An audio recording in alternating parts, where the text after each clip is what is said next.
बस एक मुट्ठी ये खाद डाल दीजिए आप अपने रोज़ के पौधे में, देखेंगे 10 दिनों में ही ये पौधा पूरी तरह से फूलों से भर जाएगा। प्लांट की ग्रोथ भी बहुत अच्छे से होगी और ढेरों सारी कलियाँ आएंगी। हेलो दोस्तों, वेलकम है आप सभी का मेरे यूट्यूब चैनल में। तो आज मैं बात करने वाली हूँ गुलाब के प्लांट के बारे में। नवंबर में हम ऐसा कौन सा खाद डालें कि जिससे हमारे प्लांट की ग्रोथ भी अच्छी हो और प्लांट में ढेरों सारी कलियाँ और ढेरों सारे फूल भी आएँ। तो रोज़ का प्लांट जो होता है गुलाब का प्लांट एक जो परमानेंट प्लांट होता है दोस्तों, इसमें हर समय एनी टाइम अगर आप इसकी अच्छे से केयर करोगे, अच्छे से फर्टिलाइज़र डालोगे तो एनी टाइम इसमें फ्लावरिंग होती रहेगी। मेरी तो एनी टाइम एक दो करके फूल खिलते रहे हैं और इस समय विंटर में बहुत अच्छे से अब इसमें फ्लावरिंग भी होने वाली है दोस्तों। अगर आप इसमें अच्छे से न्यूट्रिशन डालोगे, अच्छे से इसमें कोई भी खाद या फर्टिलाइज़र डालोगे तो आपके पौधे में ढेरों सारी कलियाँ भी आएंगी। अगर इसमें कोई न्यूट्रिशन, कोई खाद, कोई फर्टिलाइज़र नहीं डालोगे दोस्तों तो प्लांट ज्यों का त्यों ही बना रहेगा। इसमें ना ही कोई कलियाँ आएंगी, ना ही कोई फूल आएगी, ना ही इसकी ग्रोथ होगी अच्छे से। और जो भी इस समय प्लांट की कंडीशन है उसको अच्छे से आप कर लीजिए, अच्छे से उसको फर्टिलाइज़ कर लीजिए ताकि आपके पौधे में ढेरों सारी कलियाँ बन कर के आएँ और विंटर में बहुत अच्छे से आपके प्लांट में फ्लावरिंग हो। क्योंकि विंटर में बहुत अच्छी में फ्लावरिंग का सीज़न होता है करने का दोस्तों। ये कुछ मिनिएचर रोज़ होते हैं, तो कुछ देसी रोज़ होते हैं, तो कुछ हाइब्रिड रोज़ होते हैं। वैसे रोज़ की वैराइटीज़ की बात करें दोस्तों तो बहुत सारे वैराइटीज़ के रोज़ आते हैं। इस समय आपको नर्सरी में ढेरों सारी वैराइटीज़ कलर की आपको प्लांट इसके मिल जाएंगे। तो अगर आपके पास नहीं है तो आप इसे ला करके लगा सकते हैं। जो देसी वाले होते हैं वो तो कटिंग से बहुत आसानी से लग जाते हैं, लेकिन जो हाइब्रिड होते हैं दोस्तों तो ये कटिंग से जल्दी नहीं लगते हैं। मैं तो इसको लगाई लेकिन मेरे से तो नहीं लगी। अगर आपसे लगती है तो अच्छी बात है, लेकिन अगर नहीं लगती है तो आप नर्सरी पर इसके प्लांट ले सकते हैं। ये प्लांट आपको 100 रुपये से इसकी स्टार्टिंग होती है, 80 रुपये, 100 रुपये, 150 रुपये तक की मिलती है। तो मैंने कुछ प्लांट इसमें से 100 रुपये लिए हैं तो कुछ 150 के लिए। जो मिनिएचर रोज़ होता है वो आपको 150, 100 रुपये, 120 रुपये में मिलेगा। तो फर्स्ट नंबर पर दोस्तों सबसे पहले इसकी खास टिप्स ये होती है कि जो हमारे प्लांट में जो खिले हुए फूल होते हैं सूख जाते हैं तो उसको आप टाइम टू टाइम कट करके हटाते रहेंगे। क्योंकि जो रोज़ का प्लांट होता है वो न्यू न्यू शूट्स पर ही कलियां बनाता है, फूल खिलते हैं उसमें। तो 2-3 पत्तियां लेकर के ही इसके जो सूखे हुए फ्लावर हैं कट करना है। क्योंकि पत्तियों की जो नोड होती है वहीं से नए नए बेसल शूट्स निकलते हैं। ऐसे जो शूट्स होते हैं इस तरह से निकलते हैं दोस्तों, तो इसी में ये कलियां आती हैं। अगर आप इसको कट करके नहीं हटाएंगे तो इसमें कोई फूल या कोई कलियां नहीं आएगी। आपका प्लांट जैसे बेजान जैसा दिखता रहेगा और प्लांट की ना ही कोई ग्रोथ होगी, ना ही आपका प्लांट अच्छे से सरवाइव करेगा। उसमें कोई भी कलियाँ, कोई भी फूल नहीं आएगी दोस्तों।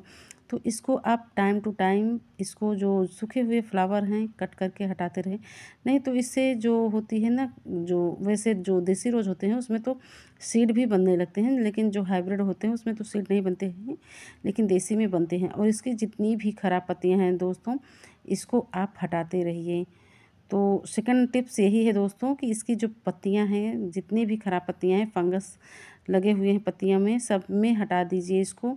नहीं तो इससे जो भी न्यू पत्तियां निकलेंगी तो उसमें भी इसका जो फंगस फंगस लगेगा दोस्तों, इन्फेक्शन उस पत्तियों में भी होगी।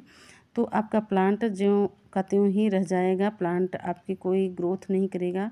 प्लांट में न्यू जो शूट्स आएंगे वो भी बिल्कुल कुछ दिनों बाद मतलब वो ख़राब हो जाएंगे दोस्तों। तो इसलिए आप जितनी भी ख़राब पत्तियां हो रही हैं, जितनी भी पीली पत्तियां हैं, जो भी फंगस लगे हुई पत्तियां हैं उनको आप हटा दीजिए। तो इस तरह से अगर आप अपने रोज़ के प्लांट में समय समय पर देखभाल करते रहेंगे तो आपके पौधे में कोई भी इन्फेक्शन नहीं होगी। और देखेंगे इस समय दोस्तों यहाँ से जो नीचे से सकर्स निकलते हैं तो इसको भी आप कट करके हटा दीजिए। इसकी पहचान मैं बताऊं दोस्तों, जो सकर्स होती है उसमें ये देखिए 7 पत्तियां होती हैं और जो हमारे हाइब्रिड रोज होते हैं उसमें देखेंगे तो 5 पत्तियां होती हैं। तो यहाँ से जो जो जहाँ से ग्राफ्टिंग किया हुआ होता है तो उसके नीचे से जो सकर्स निकलते हैं दोस्तों, वही जो ये सकर्स होते हैं इसमें कोई फ्लावर नहीं खिलता है, बस ये बढ़ता चला जाएगा। ये जंगली रोज होता है। तो इसको कट करके आप हटा दीजिए।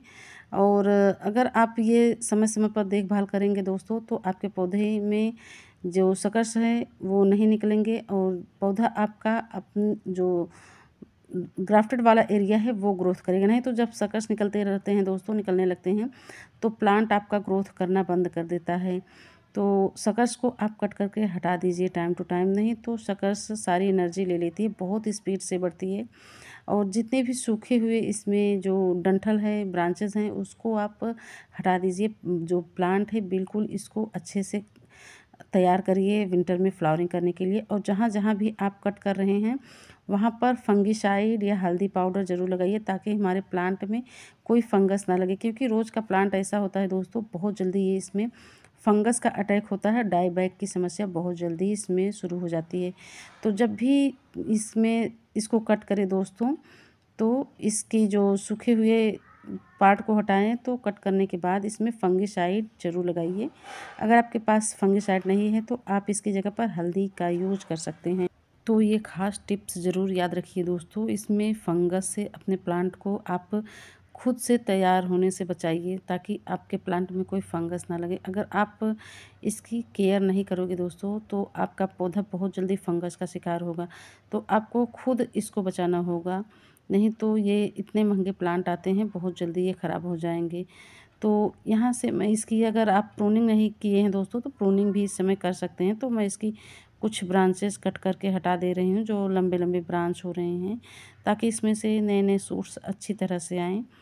तो आप भी कर सकते हैं दोस्तों। और इसको खाद डालने से पहले दोस्तों, कोई भी खाद हो, सबसे पहले मिट्टी की सफाई करिए, अपने गमले की सफाई करिए और मिट्टी को अच्छे से गुड़ाई कर लीजिए।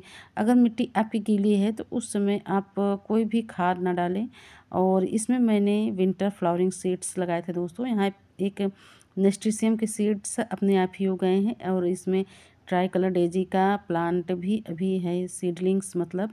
इसमें मैंने विंटर के सारे जितने भी रोज़ के प्लांट हैं, तो मैं सब में विंटर सीडलिंग्स सीड्स डाली थी दोस्तों। तो अभी कल ही मैं उखाड़ करके सब ट्रांसप्लांट की हूँ, और ये नेस्टिसियम इसमें अपने आप ही सीड से ग्रो हो गए हैं।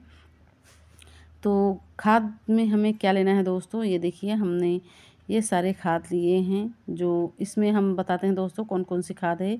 सबसे फर्स्ट नंबर पर ये हमारी खाद है गोबर की खाद, जो बिल्कुल अच्छे से डिकम्पोज तैयार हुई है दोस्तों।